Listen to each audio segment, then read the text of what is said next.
Hello, everybody. Welcome to Change with Ted. I don't even know my name. I have no idea. You mess up your own name. Change with Ted Williams. Remember, change starts with you. I am here with my good friend, attorney Lewis Raymond, who is here to talk today about some stuff going on in the world, the political issues of the day, which I am always excited to talk about. And so we're going to talk about a couple different topics here. But first and foremost, attorney Raymond, how are you doing today, sir? I'm doing well, doing the best I can in COVID. Yeah, yeah. I need to COVID see is my barber a little bit more often, but other you than that, you I'm good. you you and me both, man. Well, you and me both. I was gonna shave before the broadcast, and then I watched Trevor Noah, and I said, well, Trevor Noah is like growing the fro and Bro, right. everything. I mean, who am I to try to look all good? So I'm gonna just go with the Trevor Noah look and be quarantined. So, man, so you are for those of you guys who don't know, Attorney Raymond is really kind of a legal jack of all trades in many ways. He teaches political science. He teaches law, constitutional law. He also is a campaign strategist, and so has worked on a number of campaigns. Mine as well. I mean, we're years. That's years in the rearview mirror, so I don't have to hide that or whatever. He was definitely a good supporter and helped me tremendously in our campaign. Although we did not win, Attorney Raymond Lewis, We but did a good job though for your I first think run out. I think we did. And truthfully, both of us are spiritually minded people. So I feel like that's what God wanted. And I am not complaining. You know what I Sometimes mean? him not giving you what you asked for is the best thing. Come on now. I don't, yeah. So I'm not going to go any further than that.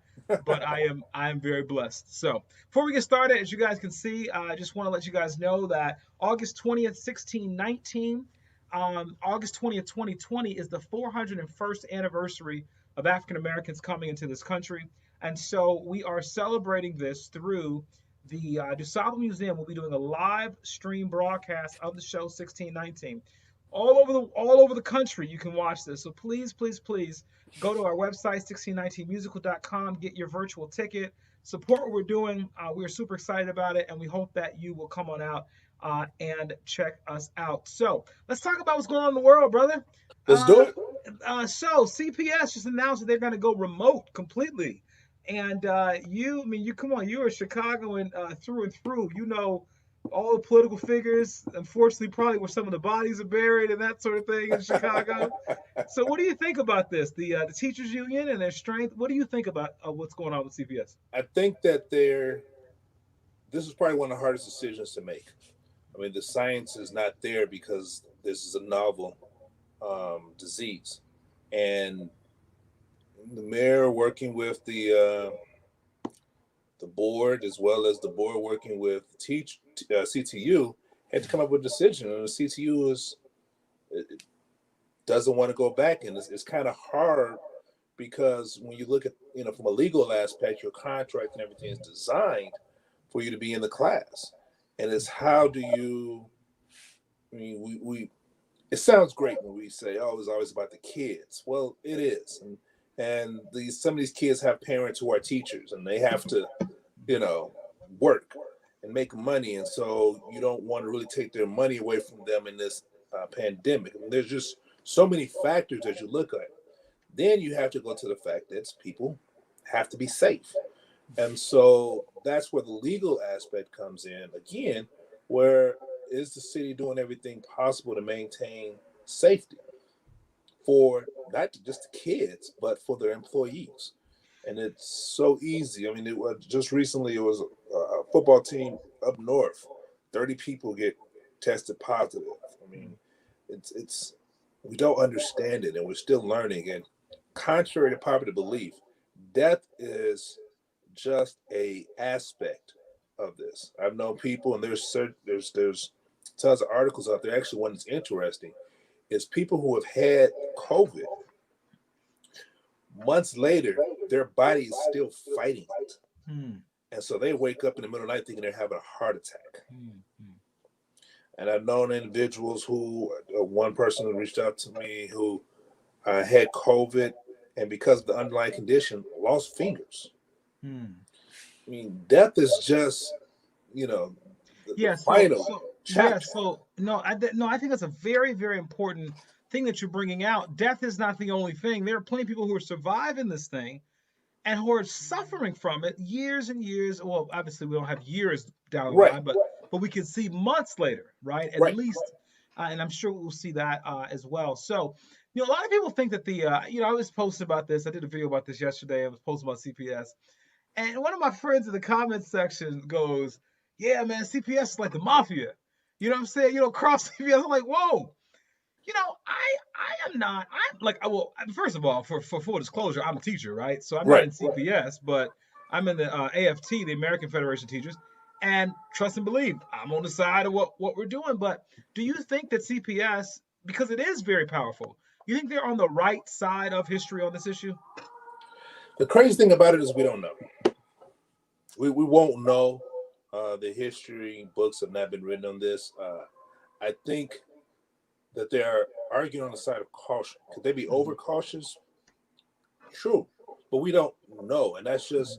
I mean, even one of the hardest decisions I had to make is, my family's big football players and football fans, and my son was looking forward to playing football this year, and Yeah, and yeah, I had to say no because we don't know.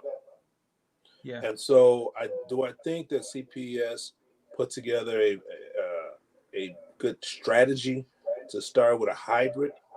I was kind of a fan of the hybrid, but as you hear in other schools open and what they've gone through, I mean, the greatest experience we have, I mean, the greatest lessons we have is through experiences. It doesn't Mm-hmm. necessarily have to be our experience, but the experiences that people are having right now Mm-hmm. are not being one where it gives people courage to open the schools. Yes, yes. So it's interesting you say that. And Linda Franklin, I think you know her well. Yes. Uh, hello. She says, "Hello, guys, and safety first. Very, very good. Very, very important. It's critical." But one of the things that that I was talking about yesterday in this is the idea that CPS is erring on the side of precaution, erring on the side of safety. And you Right. really can't go wrong when you're doing that. It's not just about the kids, by the way, it's about the staff and the teachers. What happens when they begin to come down with this disease? And then what happens legally? And you're a lawyer, okay? What happens legally? Let me ask you this question as a lawyer. Would a school in this situation, do you think they would be culpable if they were to people to walk in and get sick there? Well, right now, the last Pritzker put out I guess I won't really say statute. It's kind of being argued, but their burden right now is if you are a line worker or you're somebody who was exposed to the public and you become sick in a workers' compensation case, the employer has to prove that they didn't get the COVID from them, Mm-hmm. and they have to prove. Wow, So the that's burden deep. during the pandemic. So as long Wow, as this that's deep. pandemic is on, it's almost like the employers have to prove that I've done everything. There's no way in the world they Got could you. have got it from me. Wow, now that's crazy. Um, I want to talk about that in a second, but I got Apostle Ron Wilson is talking about he's going to be talking about this tonight as well. Send a quick shout out to Apostle Ron Wilson and the Full Gospel Christian Assemblies International out in Hazel Crest. Wonderful, wonderful church. Check them out. They're actually meeting in a socially distanced way right now, and I love, love, love Apostle Pastor Ron Wilson, who is just a great guy in the community and a mentor and friend and spiritual dad in many ways. And so I just am grateful to him. I see you out there, brother. It's good to see you. So anyway, so when you think about this issue of CPS, right? Like our kids are, I hate to say this, but we're I mean, don't hate to say it, but it's the truth. My kids go to private school, right? Right. You know, and And mine's go to, I mean, mine's is in CPS. However, mhm, we're, as I say, the middle class tax, and we've been fortunate enough to pay it because my mhm. kids go to a classical gifted school. Yeah. And so what happens is in our situation, just so everyone knows, you know, these schools, no disrespect to the schools out there, but these tuition based schools are charging full tuition for remote learning that is only partially instructional and very heavily assignment based. And a lot of people are like, this ain't gonna work. Right. And so we got a real problem there. We got a real problem there. And so a lot of schools have the pressure, those who are not public schools, have the pressure to reopen so that they can make money. Now, let me say this, what happened in Israel. And I said this in my video last night. You guys know that Israel reopened their schools. The cases went through the roof and they had to shut the schools down again. South Africa was one of the leaders in the world around initially preventing the disease, shutting the communities down, that sort of thing. And when they reopened, they had to reclose again because there's no vaccine. There's no consistent treatment. And we also know that some people get the virus and it's nothing more than a simple cold for them. And then some people die and have strokes and all these other kind of things. And so that is a real important issue. So I do want to talk more about CPS, but actually I want to talk about some national politics too, because I got you on the line, man, and I enjoy it. I want to talk about your favorite president, okay? Well, let's talk about your favorite. Now, if you don't want to hear about his favorite president right now, you can get off right now. You're going to watch this, but we're going to talk about your favorite president and what he does and what he's doing on a daily basis. So he said, and I quote, right? No one has done more for black people than him. That when they asked him about John Lewis, okay, the civil rights hero, all he could say was, "Dude did not come to my inauguration." And Exactly. I don't know if he's a hero. So, what do you? I hate to ask you what you think about that, but what do you think about that? You know, I'm about to do a paradigm shift when it comes to Trump. Mm-hmm. Okay. And this is one of those things where it's like a nice little catchphrase for people to write a book on. We almost need to thank Trump. We should thank Trump, okay? Thank Trump. Because, you know, I was reading a book by Eddie Gal, who's writing on, books right in front of me, Baldwin, and how we've been fed a lie. And so many times we've kind of fed a lie about how we're a candle, a light shining on a hill without recognizing our racism.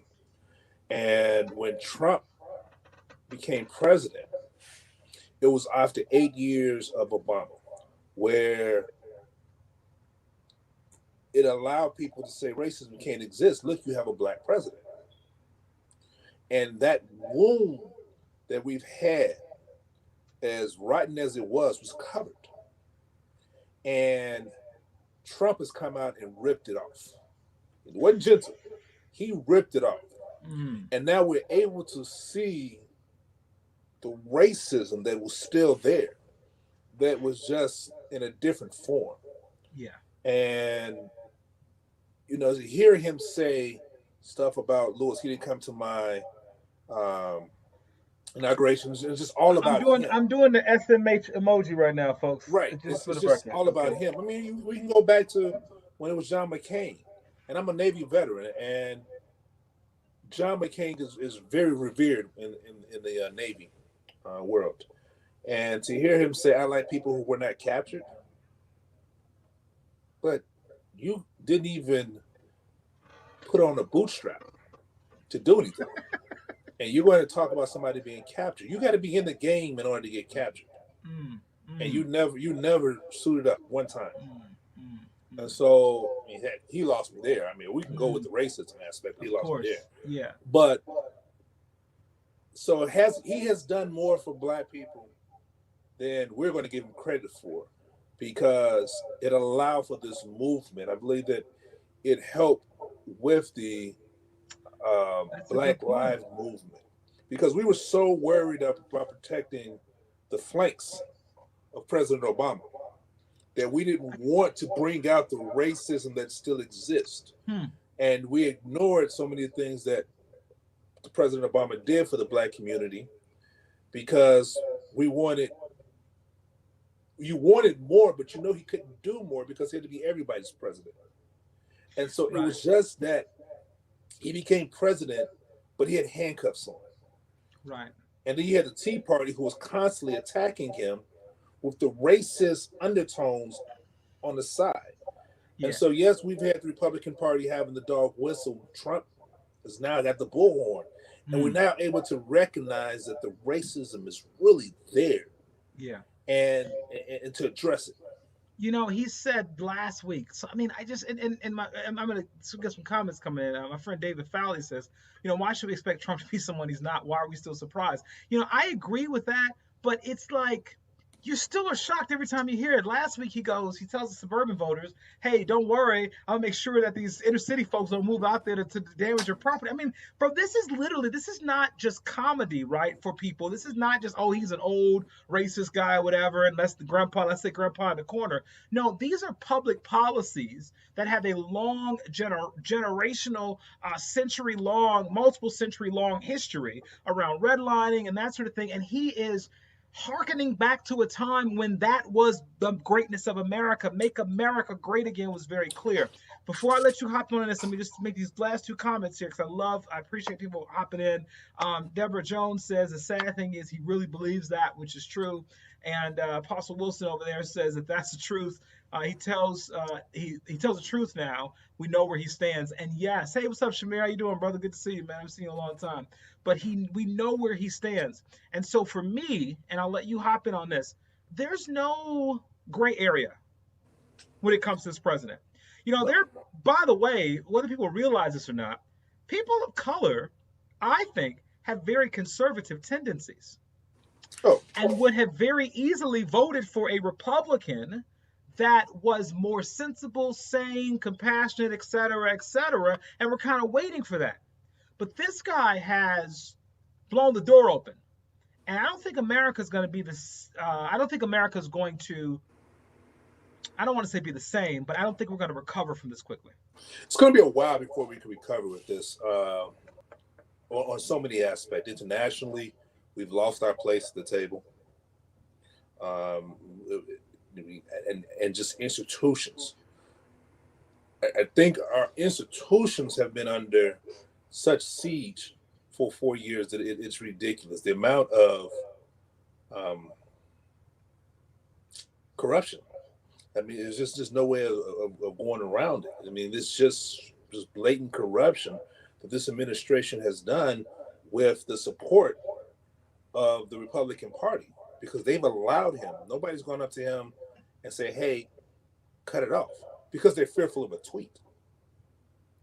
And it's Well, one of those. Mitt Romney, yeah. Mitt Romney's doing his thing, but it goes to show you that so many have lost what it is. You're serving, and every 6 years in Senate and 2 years in Congress, you're asking to continue to serve. This isn't your job. This isn't your job. This isn't yours to uphold. You know, you're serving, you're asking the people to continue to serve. So that's one of the reasons why, as you said, I've done campaigns. One of the things that turns me off is when elected officials say they're coming for my job. No, this is Yeah, temporary. it ain't your It's job, buddy. designed to be temporary. Yes, When sir. you're ready to go make some money and do some things, then it's time for you to leave that and go. Yeah. Because while you're serving, your interest is not yours. Your interest is that of the people around you. When your interest starts becoming yours and you're still elected, well, that's when you are messing around with some silver handcuffs. Hmm. That's an excellent point. I love what you said. You know, because you've worked on a lot of campaigns. You've worked on national campaigns. You've worked on state level campaigns. You work on local campaigns. I'm not gonna drop any names because we don't want to. You know what I'm saying? But you worked on a lot of people that folks know, people that they don't know. You know, my campaign, a lot of folks. And you said something that I think is so powerful. You said when politicians say to you, "Hey, they're coming after my job," it ain't your job, dude. It's the people's job. And I love it. Let me hit some of these comments here. So we got, I love what Dave Fowley says. Trump is not scary anymore. What's more scary are his followers and enablers. Very, very true. Chris Yep. Butler, Pastor Chris Butler says, no gray and all about the middle. I can't see any argument for continuing to support this president. Apostle Ron saying history is being made, and Deborah Jones is agreeing with us. So here's oh, okay, yeah, right. Oh, and Dave Fowley says something which I think is important. Let me throw this at you. So Trump basically, I think Trump knows he's going to lose. Yes. And so you're starting to see all of the stuff, right? He's worried about mail-in voting, even though he uses mail-in voting. Let me say that again. He's worried about mail-in voting, even though he's on record, and most of his staff is on record using it. He's talking about that the election is going to be rigged. The same thing he was talking about with Hillary Clinton, by the way, because he thought he was going to lose that race too. Yes. So talk to me about this. Some people believe, okay, and you can talk to me, about sort of the practicality of this.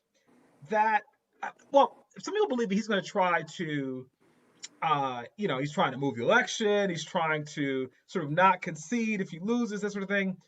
What do you think is going to be the scenario on, the week of November 3rd after he's out? What do you think is going to happen? I mean, assuming that he loses. Now, I'm not going by the way. Seriously, I'm fearful of it. I don't know, because he's still a lame duck. We have that lame duck session, and so there's still so much that he can do. And I don't know. Yeah. Fearful.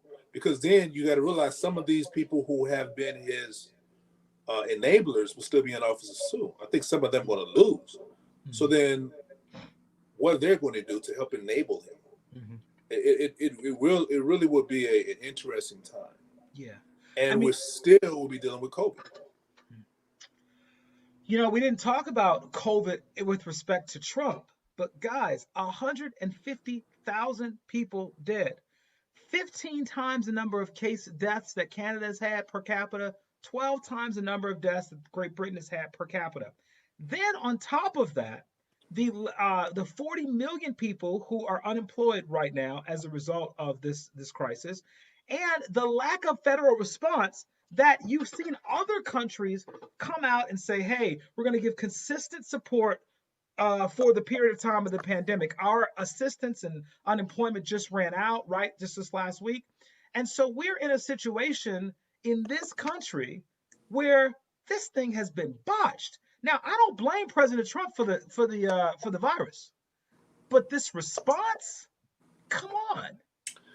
And still, he doesn't grasp the magnitude of it. I mean, he's still trying to find why the media is not giving him credit for what he has done. And once again, it's about him. And so we're fighting a war with somebody who wants to be praised. And is one of those things. Somebody says Trump reminds me of this.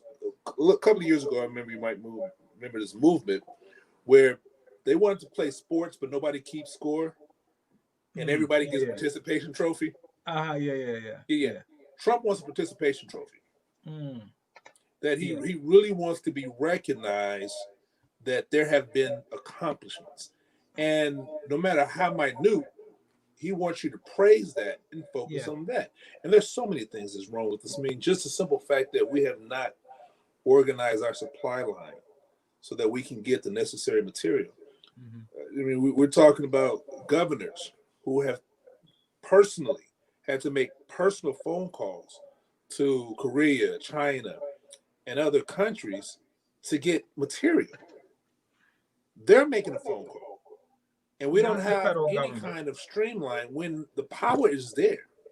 And think about this, folks. Constitutionally, and both of us teach the Constitution in our classes, right? Constitutionally, states don't have any power to make treaties with foreign governments. They don't have any power to enter into contracts and negotiations with foreign government. You remember when Blagojevich tried that, right, with Canada and trying to get cheaper drugs, cheaper medicine. Yeah, and they bashed him for that.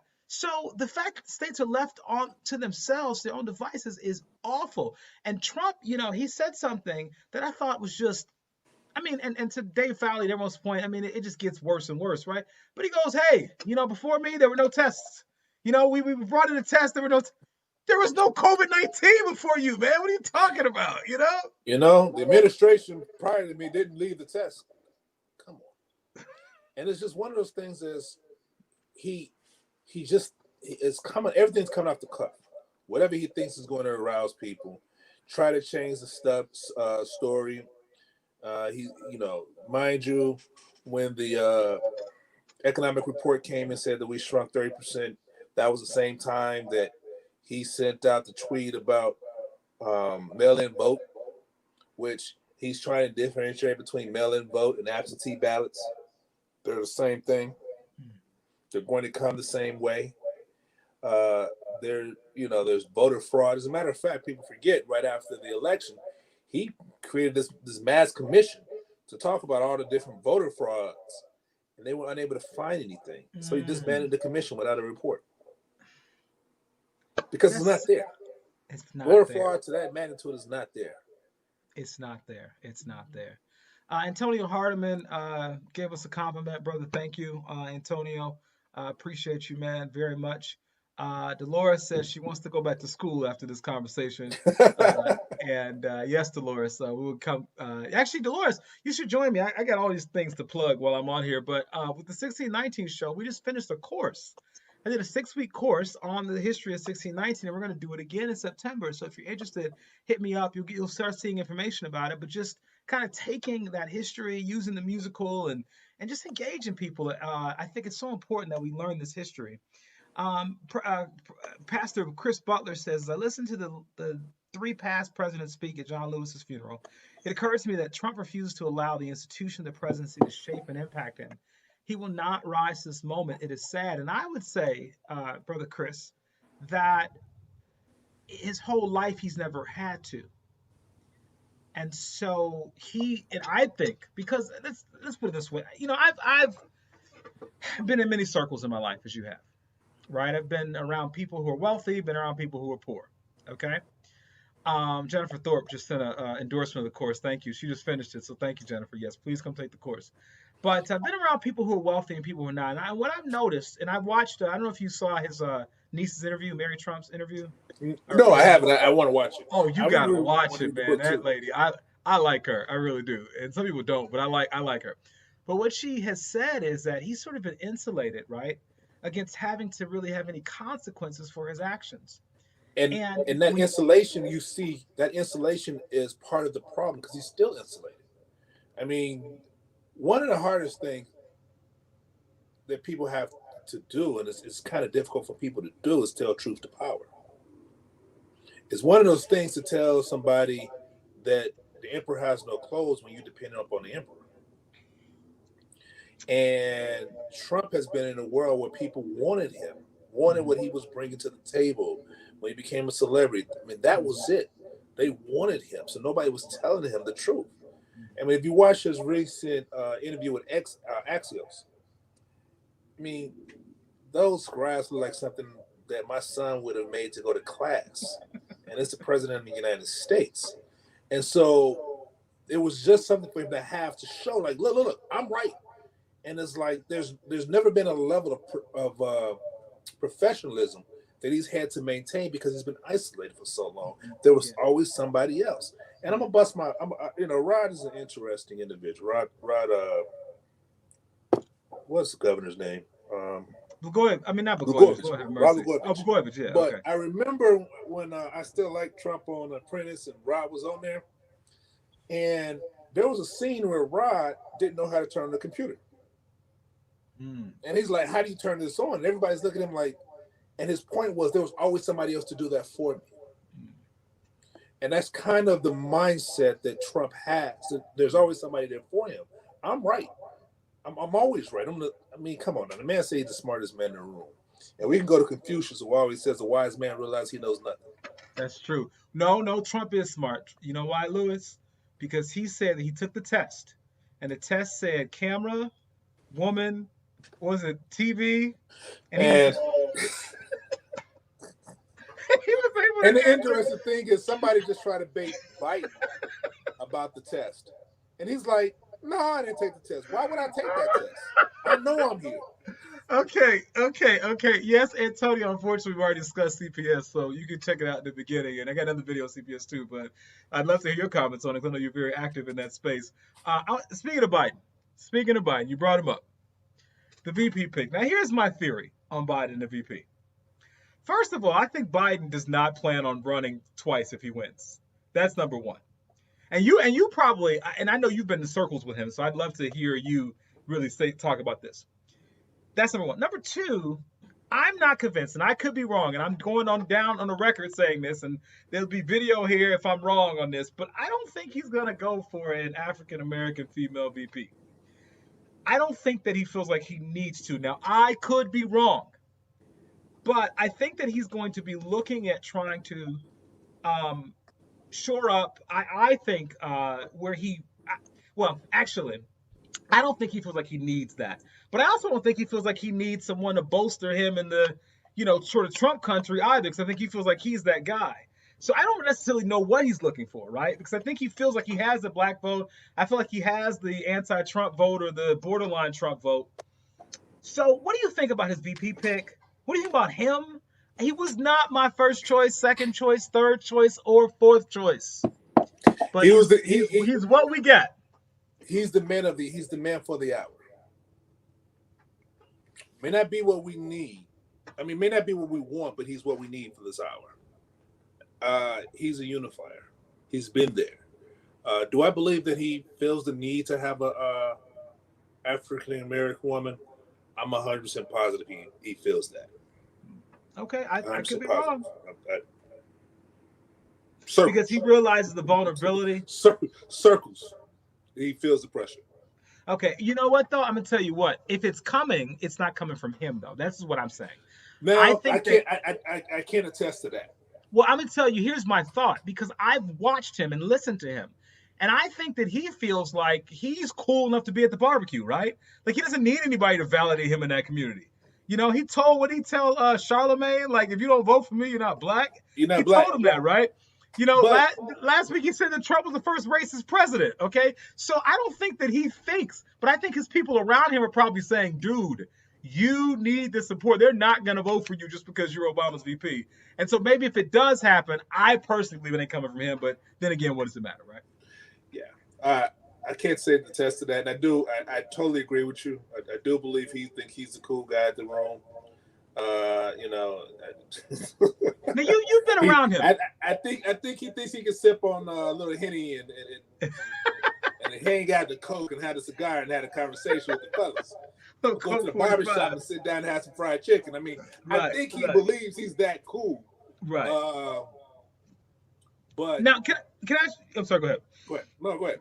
No, I'm assuming. Have you been in his space in that, in sort of your work in the Democratic Party and that sort of thing? I have been not in a conversational level. His team and people who represent him, I have. Like, I have friends who are working with him. Mm-hmm. As a matter of fact, yesterday, through a text yesterday before, one of my friends who actually works for the Democratic Party, which I'm just going to have to say I'm sad because I had hotel room and everything lined up for this convention to work. And that's true. You know what's funny? I wanted to mention that. I was just in Milwaukee 2 weeks ago, right? So I do acting, and we did a shot of commercial up there, and it was a ghost town. It was a dang on ghost town. And I'm gonna tell you, we were in a hotel, and we were like one of like a handful of people in the whole hotel. Beautiful hotel, had everything to ourselves. The workout room, everything was to ourselves. But I feel really bad for Milwaukee. I just read this article that that it's over, right? It says I'm looking at this right now. Democratic convention will almost be entirely virtual, as no officials, not even Joe Biden, will travel to Milwaukee for the event. Biden will come from Delaware. Yeah, so man, that's that man. Yeah, I hope they were prepared. This was their cash cow. I hope the party in some way recognizes. That's too bad. Yeah, that's really too bad. It really is. Because they missed out. I mean, Charlotte missed out on a lot too. So, but no, it was going to be an interesting party. And kind of get back to what we were saying, I do believe that Biden wants to bring everybody together. Nothing that I personally have heard, but the reports are coming that is down to Susan Rice as well as Kamala Harris. Well, someone asked in the comment section, what is he going to do for the African American community? And I would say not be Trump. Right. Just in the same way, just in the same way that Obama won the Nobel Peace Prize. I don't think because he really had done anything, by the way. I think because he just wasn't George Bush. Okay. And people were like, were hopeful. So, I mean, he did come out with a plan, though, last week around racial equity. I do know that for a Right. fact. I've skimmed through the plan. I haven't looked at all of it, but trust and believe that there will be an attention to this issue at an exponentially greater level than it is right now and with the Right. current administration. Yeah. And so it's interesting, and that's one of those comments that I always get. I mean, just dropping a name. When I was on Obama's campaign, I served as his political director for the state of Illinois. And when I would talk to people, it was one of those questions: what has Obama done for Black folks? And what has the presidency ever done for Black folks? And why do we need to worry about the presidency? And I find myself really wanting to explain it to people, but I've started to realize that I have to take a step back and ask, what do you think the presidents can do? Because one of the things we have a huge problem with when it comes to talking to our elected officials is we don't understand what our elected officials actually do. And we're looking for the Cook County Commissioner to help us take care of crime. Well, they work with the budget of the criminal justice system, but they're not the cops. They're not the police officers. Right. We look for economic development. And one of the things I always talk to people about is economic development is not something that's overnight. While I was serving as the director of government affairs for Chicago Housing Authority, that was one of the most awakening experience I had when it comes to economic development, to see that we could have $600 million and can't spend it because we don't have the projects. And it's like, well, just, there's property, just build something. For what? For who? What are we going to build? Right. You have to have, if you build a big project, you got to have a storefront. I mean, all these things go in and all these contracts need to happen, and it takes time. And once you have a project, like right now, I serve as a general counsel for a tech company. We have some projects that's going to be 2 years before we go vertical. So you have an economic development project that has to go somewhere. So before we even get there, you have to have a project. And so there's so many things that you hear. Well, they haven't done this, they haven't done this. Well, it's not exactly that simple. And I think one of the biggest things that we have, John Maxwell was talking about this one time, how frustration is the difference between expectations and reality. And so for a long time, we have a sense of expectation that is very great. And so the frustration is there because we don't have that in reality. I that's very, very well said. And we're actually going to wrap up this conversation here. But I will tell you that, at a minimum, and I tell my students this in class all the time, everything this president does while they are in office can be overturned, except for their federal judicial appointments, right, and the Supreme Court appointments. And when you look at this, for me, this is probably one of the most critical issues.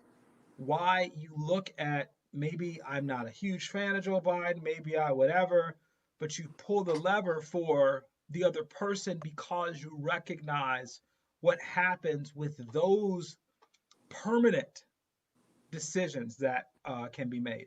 And that, Ginsburg can only be in a bubble for so long. That's true.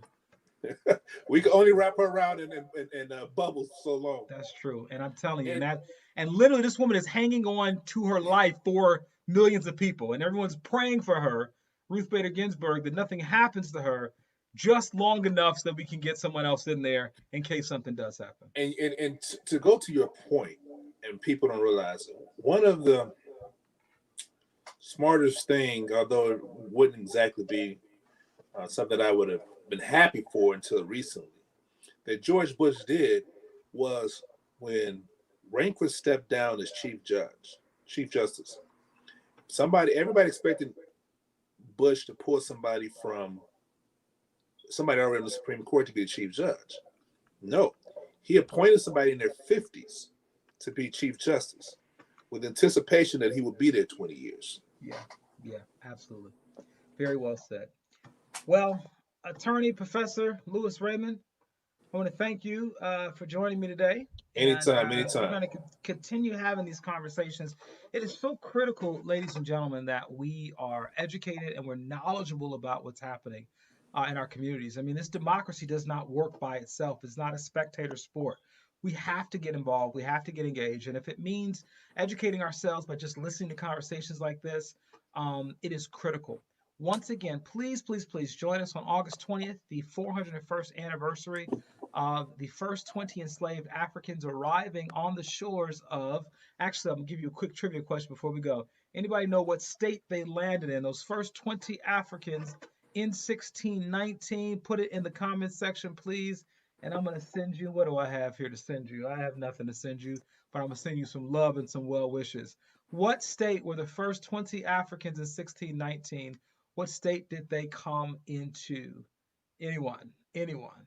Anyone? Before we go, anyone? I'll. You could always Google it, by the way. The answer is. Actually, I think I may have lost comments on this stream, so I'm not even sure if you guys are commenting. But the answer is very good, Lucretia Burts. Come on, Lucretia Burts. Thank you so much. Lucretia Burts, Virginia. Thank you so much. Point Comfort, Virginia, is the location of the first 20 enslaved Africans. August 20th, 1619, we are facing the 401st anniversary. And the question becomes, where is America around this issue um, of this community, and how this particular community has, I think, really shaped this nation as much as anyone in this nation. The 13th Amendment, 14th Amendment, 15th Amendment, the Civil Rights Movement, the movement for equality that so many groups are benefiting from right now, had its genesis in the African American community. And so this history, Black history, is American history. Black history is American history. We have to know this because this is our story. It's not just my story, it's all of our stories. So join us on August 20th for this virtual event, this panel and performance that I think will be fantastic. And then we're going to be doing more things with that. We've got a class that starts in September on the 1619 musical that we're doing. It'll be our second part of the class, so join us for that. And hit me up. Lucretia, you don't get a prize today, girl. Maybe I'll give you a prize. I got some books and stuff. If you hit me in my private box or whatever, my whatever you call it, and send me a message, and you send me more than one, I'm sure I will give in and give you some kind of prize there. I got books. I may have some T-shirts, but no T-shirts because those are expensive. But I'll send you something. Okay. Thank you guys. Dolores, I did not teach you guys that in class. Please forgive me. We did something different in political science. I know you probably want your money back, but I'm teaching that to you now. Have a great day, everybody. Take care. And yes, Lucretia, let's get you in the class. And thank you for supporting Buy the Ticket. We appreciate it very much. Take care, everyone. Have a great day.